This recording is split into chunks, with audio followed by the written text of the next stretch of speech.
Thank you. I want to thank the witnesses for being here today, for your valuable testimony on this important topic. I also serve on our House Intelligence Committee and are heavily focused on this issue. The title of today's hearing, Deterrence Amid Rising Tensions, Preventing CCP Aggression on Taiwan. When I explain to my constituents back home the issue of Taiwan, I think back over the last 25 years with China, and there's a narrative there that goes like this. 25 years ago, 20 years ago, Tibet was the big issue in China. Everybody talked about Tibet, human rights, sovereignty, the Dalai Lama. We don't talk about Tibet anymore. CCP has won in Tibet. They've suppressed all human rights. They've used forced labor and education camps, and so in many ways they have won in Tibet. It's not even in our vernacular anymore that we talk about Tibet. Fast forward to Hong Kong and what's happened in Hong Kong. We all see it. We've all observed it. We talked about, a democratic movement in Hong Kong and it was going to be different. It's a surveillance state. And there's a reason why everybody has left, or lots of people have left Hong Kong to Singapore and other places because of what the Chinese have done in Hong Kong. But they've essentially won in Hong Kong in terms of what we were supposedly going to do or what our allies were going to do. Didn't work out. Now, in Xinjiang, little different story, but they're using the same tactics that they've used in Tibet and in Hong Kong. And as I think about Taiwan, they seem more emboldened than ever based on what they've been able to do through non-military efforts in Tibet, in Hong Kong, and in Xinjiang. And so there's that narrative there. And my question is, as we look at Taiwan, it doesn't seem like there's been any type of deterrence that worked in Tibet or Hong Kong or Xinjiang.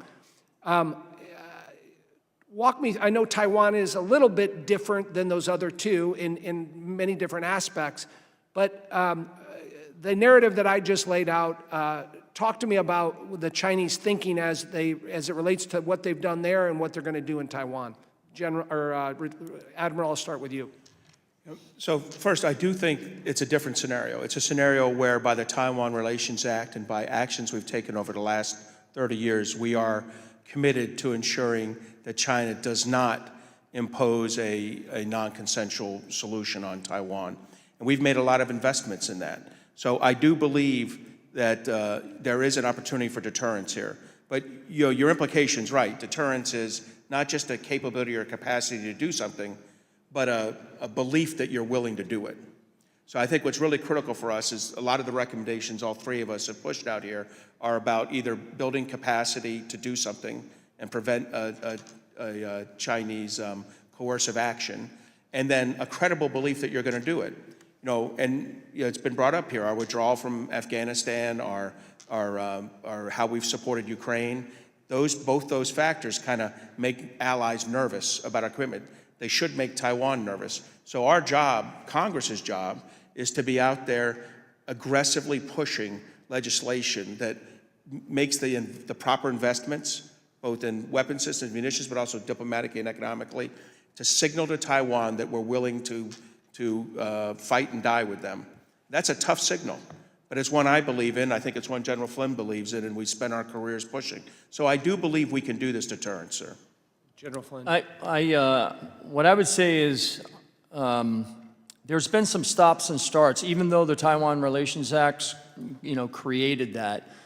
But I'll just tell you from a military perspective, when I looked at and sized up their forces a couple of years ago, it was apparent to me that it was two-pronged problem. There was a part Taiwan problem, there was a part U.S. problem. But I do think, as I mentioned in my earlier testimony, that has changed. And I think that has changed dramatically because of the introduction of being able to train those forces. And so it gives them a degree of confidence that the United States is going to be there, and that the importance of them defending themselves and protecting their national sovereignty and their territorial integrity with their forces. And it is a whole of government effort on their part. I mean, their first responders, their military police command, are incredibly important to protecting their people. And so I just think that, in answer to your question, I think this momentum that we have right now has to be sustained. Otherwise, it will create doubt in the minds of the Taiwanese, and I don't think that's what we need there. And by the way, that will also go to the other countries in the region. If there's doubt there, there'll be doubt elsewhere, and I don't think that we can afford that as a country. We certainly can't afford it as in the region. Thank you. Mr.